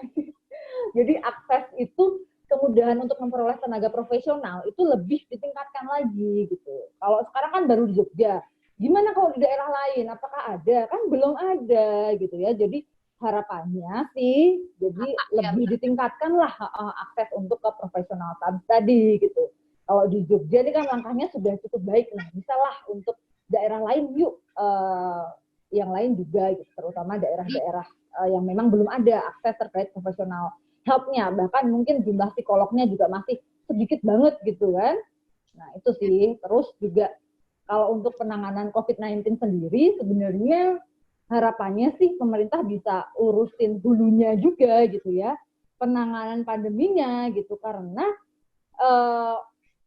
ketika individu pun sudah diberikan terapi, sudah diberikan konseling, kalau memang sumber masalahnya itu karena resesi ekonomi gitu ya misalnya, atau keamanan kesehatannya juga buruk gitu ya, nah itu kan juga mungkin akan relapse gitu. Jadi yuklah fokus ke pandeminya juga, biar kita juga sama-sama sehat secara fisik maupun secara mental gitu. Terus juga terkait dengan layanan call center-nya juga dimaksimalin lagi lah fungsinya gitu, penyuluhan penggunaannya gitu, siapa juga yang bisa akses, mungkin orang-orang di daerah tertentu gitu kan, kalau yang lain gimana nih, udah apa belum gitu, atau mungkin kita perlu apa lah gitu ya untuk supaya sampai ke semuanya gitu sih kita, kalau harapan dari aku sendiri. Oke, thank you Mbak Ren. Terus dari tadi kan kita bicaranya tuh Mbak Ren ini gimana nanganin orang lain. Aku penasaran sih, tapi ini singkat aja Mbak ceritanya. Jadi Mbak Reni sebagai psikolog menangani diri Mbak Reni sendiri, karena menarik loh. Mbak Reni kan juga ya kan, maksudnya gimana ya? Nah, aku sih punya prinsip sebelum aku bisa menolong orang, aku harus selesai dengan diriku sendiri. Nah, kalau Mbak Reni itu gimana tuh? Oke, jadi kalau saya sendiri gitu ya, sebenarnya bahagia gitu sih, bisa menemani proses teman-teman. Itu membahagiakan gitu. Jadi kayak fulfill gitu rasanya sehari-hari gitu. Itu yang pertama gitu. Jadi kalau ada teman-teman yang di sini khawatir nanti psikolognya kenapa-napa gitu, no gitu ya. Justru ya. Aku jadi dengan ngelihat case-case kayak gitu malah ke bawah arus apa gimana, karena aku juga nggak tahu ya Mbak. Gitu. Jadi kita sudah punya kode etik, kita juga sudah terlatih gitu ya, jadi tidak perlu khawatir teman-teman gitu ya untuk datang ke psikolog gitu. Terus yang kedua adalah ya tentunya kita nggak munah ya di sini bahwa psikolog juga punya kehidupan sendiri-sendiri gitu. Menarik banget kemarin ada anak SMA ya tanya kayak gini, Mbak kalau psikolog tuh boleh nggak sih nyuruh-nyuruh suaminya gitu ya? Itu kan kayak lucu gitu ya. Ya boleh dong. Gitu ya. Kita juga punya kehidupan pribadi, kehidupan sendiri seperti orang-orang pada umumnya gitu. Jadi kita perlu juga menyeimbangkan nih gitu kesehatan kita, karena kalau misalnya kita sehat, menolongnya, mendampingi orang lain, membersamai orang lain pun akan lebih optimal gitu. Jadi pinter-pinter lah untuk aware sama diri kita. Kalau aku sih biasanya kayak kalau udah mulai ngerasa nggak enak atau ada masalah yang nggak enak, langsung seek for help gitu ya. Nah, privilege-nya sebagai psikolog kita punya sejawat gitu ya. Kita punya sejawat. Jadi manfaatkan sejawat itu. Kita saling counseling satu sama lain gitu untuk tetap menjaga kesehatan mental kita dan agar kita tetap bisa bekerja secara profesional. Itu yang kedua. Dan yang ketiga tentunya melakukan yang disukai ya. Kayak kita juga punya hobi, jadi entah itu gardening, entah itu expressive writing, terserah. Yang penting kita tetap melakukan hobi. Gitu sih, Rita. Tapi apa singkatnya? Nasihatkan ke orang juga dilakukan ke diri sendiri gitu ya Mbak? Betul. Justru klien tuh malah kadang banyak insight yang didapat dari klien justru. Bagaimana menangani diri kita sendiri gitu ya? Iya, gitu. Oke, kalau untuk dari pertanyaanku, dari ketiga perspektif tadi, mungkin aku ini sih, cukup sih. Cuman ini, kita langsung ini mungkin ya, masuk ke pertanyaan. Ada beberapa teman-teman yang tanya, tapi sebelumnya, sorry ya teman-teman, aku batasin ini sampai 5 penanya aja. Cuma mungkin teman-teman lihat di posternya, Yusur yang Pekan Pemuda ini kan ada 2 pemenang e-wallet. Nah itu penanya terbaik yang nanti akan kita nilaikan mana yang menjadi penanya terbaik. Tapi ini memang kalau untuk pertanyaannya aku buka sampai 5 maksimal. Ini udah ada dari Yosepin Luki, terus ada juga dari Sabrina, terus ada juga dari Bustanul Farid, terus C. Syahid. Udah ada 4, mungkin nanti kalau ada yang mau nyusul nambah 1 lagi boleh, ini terakhir. Aku langsung ini dulu ya. Oh, ini ada nih. Adakah ini? Wow. Oke. Oke, teman-teman. Ini udah ya maksimal 5 ya. Karena nanti waktunya nggak cukup kita. Pertama, aku mau bacain dulu dari yang Yosefin Luki Skarlangit. Halo, izin bertanya, bagaimana dengan kasus di mana misal kita mendadak dihubungi teman yang pengen self-harm atau bunuh diri? Kita harus merespon bagaimana ya saat teman yang sedang dalam kondisi seperti itu mendatangi kita? Lebih ke arah supaya tidak salah merespon sih, Kak. Ini berarti pertanyaannya buat ini ya, Yosefin ya, buat Mbak Reni ya, atau buat siapa? Oh ya, mungkin teman-teman bisa ini ya, nanti kalau aku ini tolong direspon ya, karena ini kan bertanyanya ini kan ke siapa gitu, maksudnya langsung aja menuju ke yang ditanyakan. Oh ya, Yosefin untuk Mbak Reni. Gimana tuh Mbak Reni?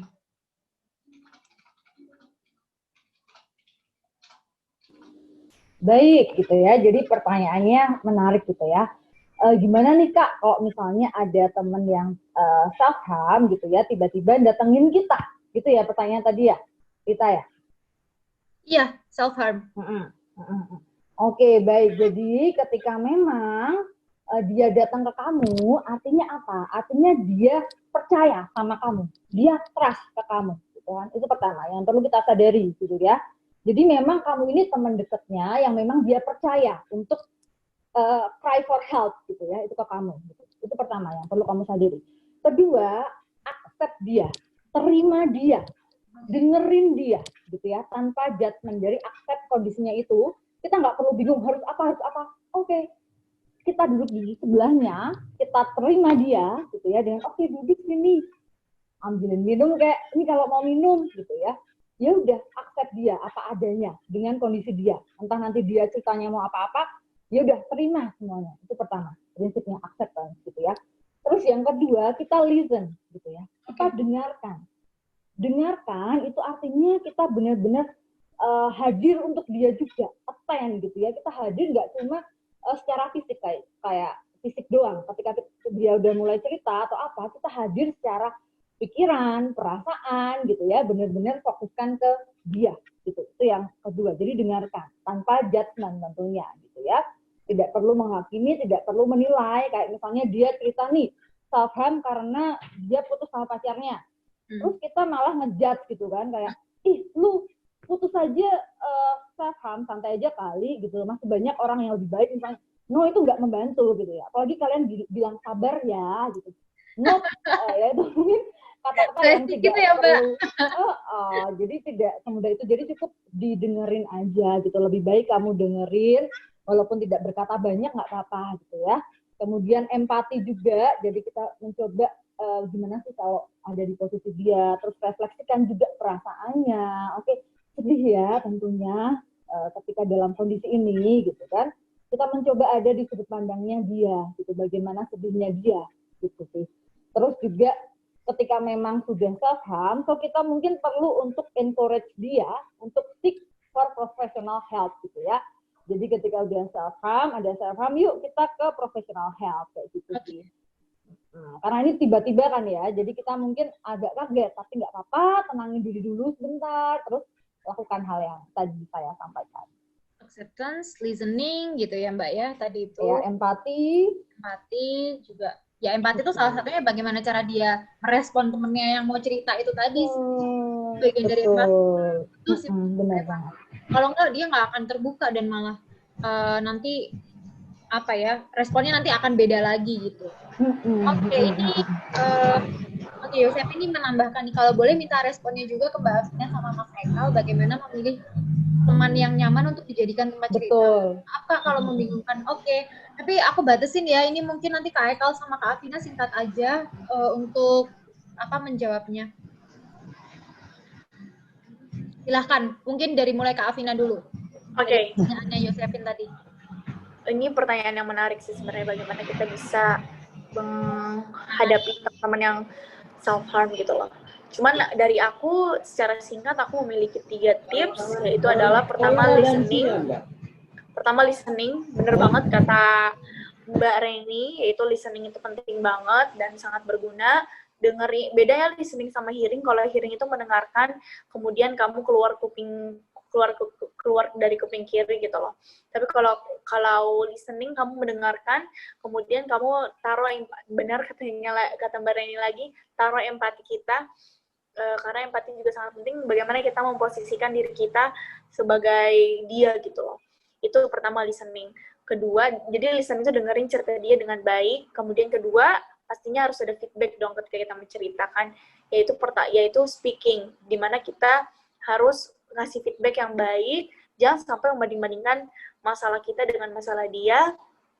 Dan speaking juga kita bisa memvalidasi apa yang dia rasakan. Oh, kamu sedang depresi. Oh, kamu sedang ngerasa tadi misalnya, oh kamu sedang patah hati karena putus pacar. Jadi kamu validasi apa yang dia rasakan sehingga dia ngerasa didengar. Dan feedback kan sangat penting ya ketika kita mendengarkan cerita orang. Itu pertama. Kedua, speaking. Dan ketiga, ini mungkin agak kayak tabu gitu ya, kayak aneh, tapi menurutku touching itu menyentuh. Jadi seperti meluk, kemudian mengelus-ngelus, itu sangat ngefek karena kita jadi ngerasa, oh gak sendirian ya ternyata ada yang sayang sama aku, ternyata adalah yang orang yang support aku. Jadi itu sih dari aku. Jadi pertama listening, kedua speaking, dan ketiga adalah touching gitu. Itu secara singkatnya. Touching. Menarik sih. Jadi maksudnya biar ngerasa bener-bener nyata gitu ya disayangnya tuh Kak. Nggak cuma iya benar. Dari ini. Oh iya. Oke. Itu ya Yosefin, sudah terjawab pertanyaannya. Terus next ini ada pertanyaan dari Sabrina. Sorry, Kak Ekal belum. Kak Ekal gimana ini menanggapi? Tapi aku Iya. Coba ulang apa pertanyaannya? Oke. Halo, izin bertanya, bagaimana dengan kasus di mana misal kita mendadak dihubungi teman yang pengen self-harm atau bunuh diri? Kita harus merespon bagaimana ya saat teman yang sedang dalam kondisi seperti itu supaya itu mendatangi kita lebih ke arah supaya tidak salah merespon sih Kak. Terima kasih. Lebih ke langsung poinnya aja ya Kak, soalnya ini kan ya. Lebih ke mengajak cerita tapi tidak membanding-bandingkan. Itu sih yang tips dari aku ya. Mengajak cerita apa masalah dia dan kenapa dia mau melakukan itu, tapi tidak membanding-bandingkan masalah dia dengan masalah kita gitu. Oke, kalau gitu. Jadi ya, Yosefin ini sudah ada 3 perspektif dari Mbak Reni selaku psikolog, Kak Afina, dan juga Kak Ekal sendiri sudah memberikan insight. Semoga ya tersampaikan. Terus ini ada dari Sabrina. Izin bertanya Kak, bagaimana cara mengatasi rasa kecemasan dan ketakutan terhadap semua hal baik yang masa lalu, sekarang maupun masa depan? Bahkan hal yang kita senangi sekarang pun saya bisa merasa cemas dan takut juga, Kak. Bahkan aku sampai bingung mau ngapain aja, Kak. Itu ditanyakan untuk Sabrina, menanyakan untuk Mbak Reni dan Kak Ekal. Mungkin dari Kak Ekal dulu boleh dijawab. Untuk aku pribadi, kecemasan kan itu nggak bisa kita tolak gitu kan. Nah, mau itu kecemasan dari masa lalu, yang sekarang, ataupun masa depan gitu. Nah, saran dari aku ya penerimaan tentang kecemasan itu gitu. Mau gimana pun ya, cemas nggak bisa ditolak gitu. Terima kalau, oh iya aku sedang cemas, nggak apa-apa. Jangan mikir gimana supaya menghilangkan cemas aja gitu. Jangan memikirkan gimana supaya menghilangkan cemas. Enggak, penerimaan dulu, baru mencari solusi gitu. Oke. Kalau dari Mbak Reni gimana Mbak? Oke, baik. Jadi kecemasan itu kan memang seringkali ke future, ke yang sudah terjadi, bahkan untuk hal-hal yang sekarang sedang terjadi pun kita sering cemas gitu ya. Pikiran kita tuh kayak ramai gitu tentang hal-hal yang bahkan itu nggak ada gitu ya. Nah, jadi pertama yang perlu kamu lakukan adalah tadi betul kata Heka untuk menerima gitu ya. Tapi sebelumnya tentu kita perlu sadari dulu gitu ya. Jadi pertama sadari, terima gitu. Itu yang pertama. Ketika kamu denial kayak, aku harusnya nggak kayak gini, harusnya nggak kayak gitu, itu justru pikiran kamu semakin ramai dan kamu akan semakin cemas gitu ya. Itu pertama. Gitu. Kedua, beri ruang gitu. We are human gitu. Kita manusia biasa, kita bisa sedih, kita bisa cemas. Oke, beri ruang untuk rasa cemas itu gitu ya. Kita sadari gitu. Kemudian yang ketiga adalah saya selalu mengatakan bahwa beri deadline, dalam artian deadline untuk akhirnya untuk help yourself gitu ya, untuk bisa membantu diri kamu. Pertama kita optimalkan dulu untuk self help-nya. Sorry ya ada suara azan gitu, self help-nya gitu ya.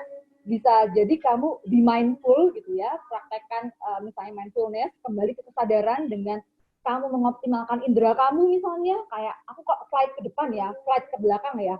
Kita sadari dulu pertama, kedua kita kembalikan ke kondisi saat ini, here and now gitu. Oke, sekarang aku sedang duduk, sadari dengan mata kamu apa yang kamu lihat, apa yang kamu dengar sekarang, apa yang kamu bau, apa yang kamu rasakan gitu ya.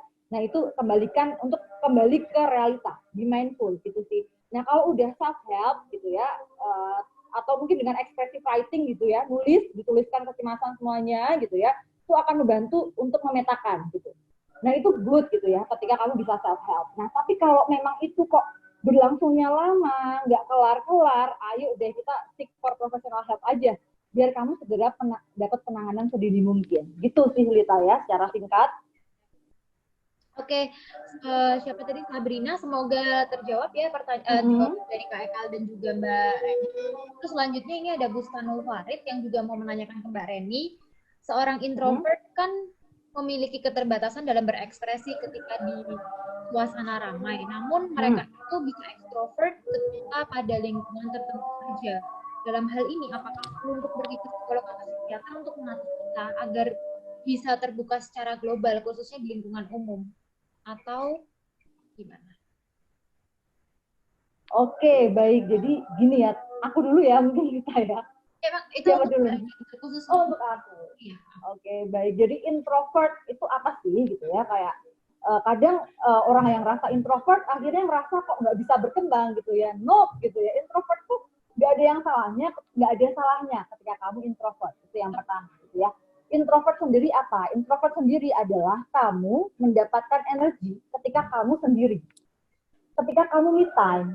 Ya, jadi biasanya hobinya menulis, baca, dengerin musik gitu ya. Kamu dapat energi dari situ. Dan nggak ada salahnya kok ketika kamu dapat energi dari situ dan dari lingkup kecilmu. Itu nggak ada salahnya gitu ya. Kalau extrovert, kita kan kayak dapat energi ketika kita memang ketemu banyak orang gitu ya.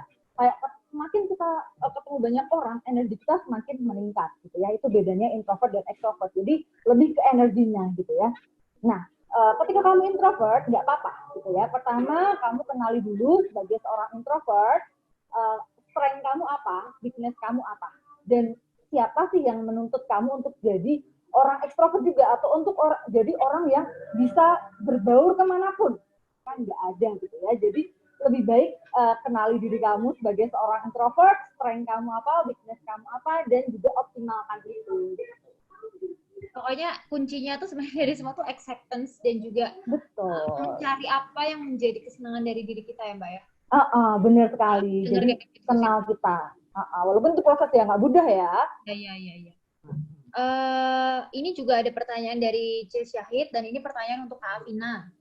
Halo Kak, izin bertanya, bagaimana caranya ngilangin pikiran untuk bunuh diri? Karena hampir tiap jam aku masih kepikiran terus, bahkan ketika aku udah bener-bener ngedeketin diri ke Tuhan dan udah bener-bener ngelakuin hal yang aku suka atau hobi, karena aku ngelakuin self-harm itu udah kayak hal biasa buat aku, udah nggak ngaruh apa-apa. Oh my God, oke. Afina, ini pertanyaan buat Kak Afina nih. Halo, Kak Afina. Halo. Bentar ya. Ini ya yang bagaimana mengatasi, salah. Ngilangin pikiran bunuh diri. Ngilangin misalnya untuk kepinginan untuk bunuh diri dan self-harm ya. Oke. Aku baru aja, sebenarnya aku hari ini not okay, karena aku sudah seminggu, mungkin kelihatannya baik-baik saja ya, tapi aku sebenarnya sudah seminggu merasakan dan memang mengalami fase depresi selama seminggu. Aku merasakan selama itu seminggu, dan aku juga merasakan keinginan untuk bunuh diri. Bahkan aku juga I've tried to kill myself 5 times, and self-harm juga sudah berkali-kali juga. Tapi alhamdulillah untuk sekarang self-harm itu sama keinginan untuk bunuh diri itu masih ada, cuman aku tidak melakukannya. Jadi hal itu memang tidak bisa kita hindari. Jujur, menurut aku hal itu susah banget untuk dihindari. Tapi yang penting bagaimana kita menghadapinya, bagaimana kita bisa mengontrolnya. The only one yang bisa kontrol itu adalah diri kita sendiri, bukan orang lain. Gitu. Bagaimana cara mengontrolnya? Pertama, harus ada awareness dulu dari diri sendiri. Harus ada awareness dulu dari diri sendiri, oh aku ini lagi ingin bunuh diri. Kenapa? Karena aku lagi sedih. Gitu. Kemudian tulis apa yang ada di pikiran kamu. Mungkin menulis itu rasanya males ya, tapi benar-benar menulis itu sangat ngefek banget ke kehidupan kita. Kamu nulis apa yang kamu rasain, kemudian setelah itu self-talk. Self-talk dan lakukan hal yang kamu suka. Coping skill, bunuh diri. Coping skill untuk self-harm, itu adalah suatu hal yang jujur memang nggak bagus. Dan bagaimana kita mencari coping skill yang bagus? Carilah coping skill yang kamu sukai, apapun itu. Lakukan suatu hal yang kamu senengin. Seperti kalau aku nih, aku kalau misalnya ada keinginan untuk bunuh diri atau self-harm, aku coba deh jalan-jalan ke mall gitu, biar aku tenang gitu. Aku jalan-jalan. Kemudian bagaimana aku masak? Akhirnya aku masak tuh untuk bahasa kita mengontrol self harm kita, mengontrol coping skill kita. Tapi pertama yang tadi yaitu adalah harus sadar dulu, oh aku ini lagi sedih loh, terima rasa sedih itu, acceptance, terima rasa sedih itu. Kemudian self talk dan lakukan apa yang penting, kamu tenangin diri kamu dulu. Tarik nafas 1-5, kamu ulang tuh sampai tenang, kemudian baru kamu nulis perasaan kamu. Kemudian setelah itu kamu lakukan apapun yang kamu sukai. Kamu mau makan, silakan makan. Makanan, misal kamu suka pizza, silakan makan pizza. Terus kamu suka nonton drakor, nonton series gitu-gitu, kamu nonton aja. Pokoknya lakuin apapun yang kamu suka. Sehingga bisa mendecline perasaan ingin bunuh diri. Karena bunuh diri itu kalau kita accept, ya kita nanti malah melakukan. Cuman accept perasaan kesedihan itu. Gitu. Oke. Berarti ya itu tadi sih sebenarnya yang udah aku rangkum adalah acceptance dan juga bagaimana mencari apa yang jadi sama sih seperti yang tadi Mbak Reni itu. Oke. Selanjutnya nih ada juga pertanyaan dari Alfian Koirul Anas. Itu menanyakan, perkenalkan saya Alfian, mahasiswa Fisipol UGM. Mau bertanya ke Kak Afina dan Kak Haikal. Tadi disampaikan sama Kak Afina, kata dokternya kamu itu punya power, bahkan kondisi mentalmu itu juga power. Meskipun orang lain menganggap itu kekurangan. Sama seperti Kak Haikal juga, kalian percaya dan menyerahkan semuanya ke Tuhan. Seperti itu jadi momen-momen penting proses acceptance kalian. Tapi itu juga yang sulit buat aku pahami, selain rasanya abstrak banget buat menyerahkan segalanya ke Tuhan dan percaya kalau masih punya power. Mungkin karena pengalaman personal juga ya. Nah, aku mau tanya, setelah menyelesaikan proses acceptance, bagaimana proses kalian menyadari power yang masih dimiliki di tengah kondisi mental kalian, bipolar dan anxiety tadi?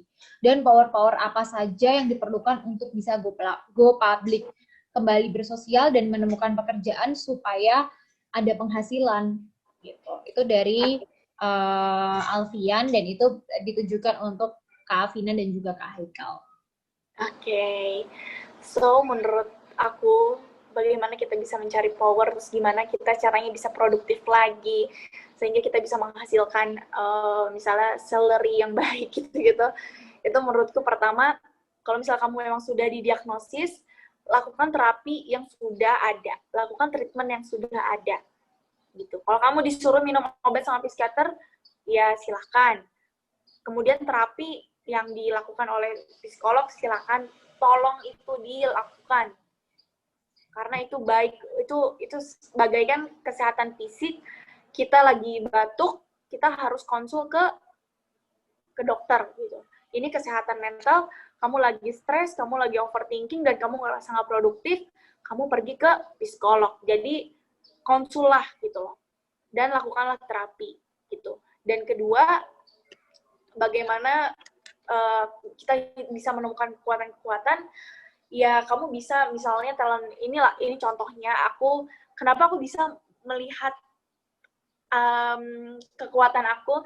Jadi kekuatan aku itu, kata dokter aku ada di communication, and I love to talking. Suka banget untuk ngobrol, dan ngobrol itu ngecas diri aku, energi aku. Itu aku melakukan talent mapping ke psikolog dan ke psikiater. Kamu bisa banget ngelakuin itu, dan kamu menjadi tahu bagaimana kamu bisa produktif, dan bagaimana kamu bisa menghasilkan sesuatu. Pokoknya, kalau udah ngerasa nih, kamu sepertinya sudah ngerasa udah nggak produktif, kemudian udah ngerasa resah banget, itu silakan pergi ke psikolog, ke psikiater.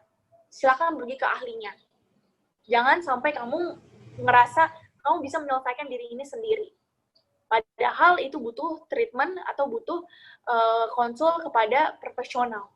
Gitu jawaban dari aku. Silakan Haikal.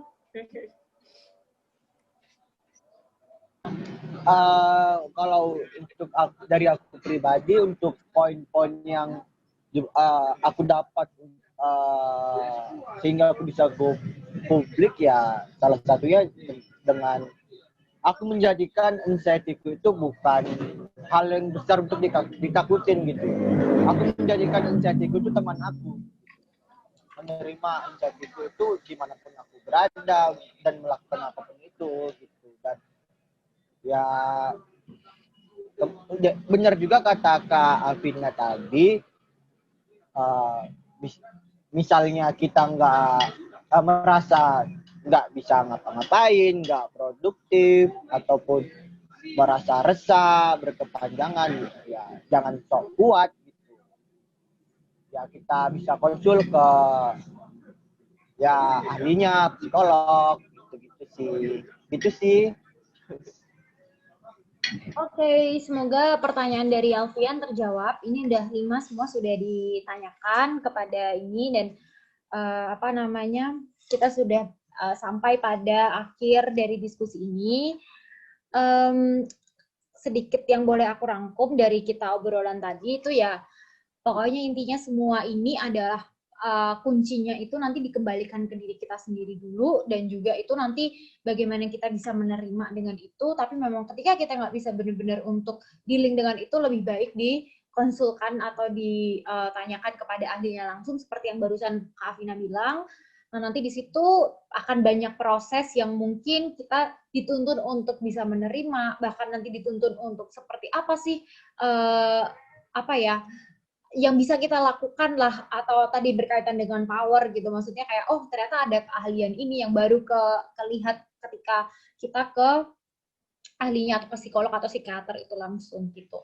Sebelum aku tutup diskusinya, ini aku mau minta pesan singkat dari Kak Afina, Kak Ekal, dan juga Mbak Reni untuk teman-teman sekalian, terutama di saat situasi kayak gini, di mana situasi itu menurut aku itu situasi penuh dengan ketidakpastian gitu.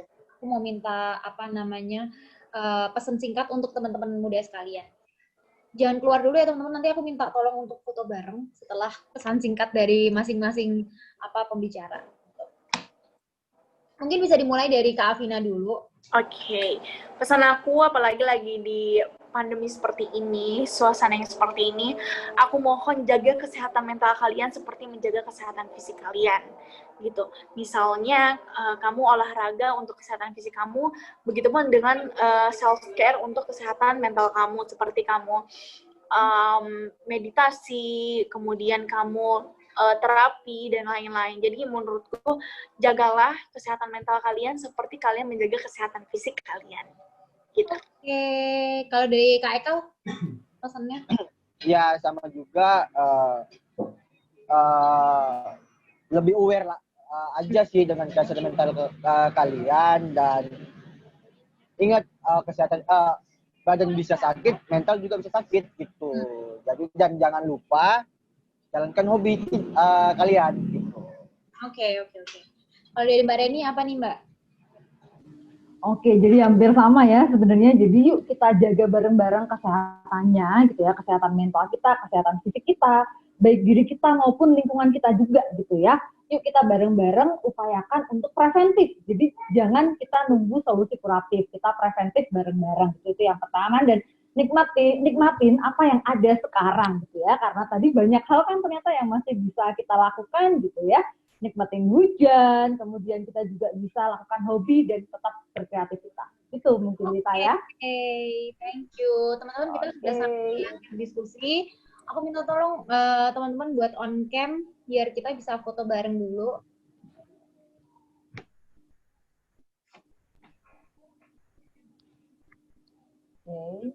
Oke.